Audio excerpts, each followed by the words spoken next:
पता नहीं कौन किसको बेवकूफ़ बना रहा है, लेकिन अभी हाल ही में अलका का लाइव आया था जहां पर उन्होंने एक शॉकिंग स्टेटमेंट दिया है। उन्होंने कहा है कि मेरी अभी सचिन से बात हुई और उस आदमी ने कितना कुछ गलत बोला है। अलका कहती है कि उसने सचिन से ये पूछा, क्या तुम नेहा से शादी करोगे? तो सचिन कहते हैं कि हाँ, मैं नेहा को उसका हक दिलाऊंगा, मैं अपने मम्मी पापा से बात करूंगा। उसके बाद अलका ने कहा, क्या मनीषा का क्या होगा? उसके बाद मनीषा क्या करेगी? तो सचिन कहते हैं कि मनीषा का मुझे नहीं पता, वो जो करे, उसे जो करना है वो करे। और फिर अलका कहती है, क्या तुम उसको घर दिलाओगे नेहा को? तो सचिन कहते हैं, हाँ, मैं उसे घर दिलाऊंगा। तो मतलब ऐसी बातें सचिन ने अलका से करी हैं। भगवान जाने ये बातें सही हैं या गलत है, लेकिन अलका अपने लाइव में ये कह रही थी, और वो कह रही थी मैं रिकॉर्डिंग भी लगा दूंगी।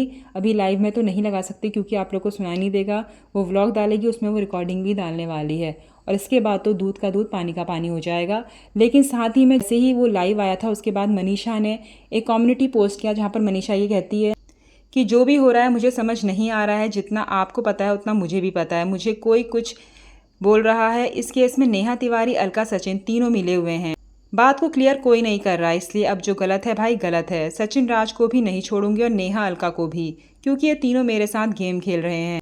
मुझे नहीं पता है कि इतना सब कुछ होने के बाद भी मेरा पति क्या चाहता है। अब जो करना है मैं करूंगी। मुझे नहीं पता बात कहाँ तक पहुँच गई, लेकिन मेरे साथ नेहा और सचिन राज ने बहुत गलत किया है, और दोनों में से किसी की औकात नहीं है कि मुझे सच बताए।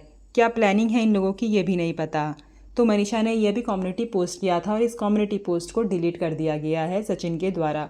तो भाई क्या चल रहा है ये गेम? कौन किसके खिलाफ है, कौन किसके सपोर्ट में है, क्या दिमाग में चल रहा है सचिन के, नेहा के? ये तो अब आने वाला वक्त ही बताएगा, लेकिन इन सब में मनीषा बहुत ज़्यादा पिस रही है। तो दोस्तों, आप ज़्यादा से ज़्यादा मनीषा को सपोर्ट करो, क्योंकि उस टाइम पे उसको हम लोगों के ही सपोर्ट की ज़रूरत है।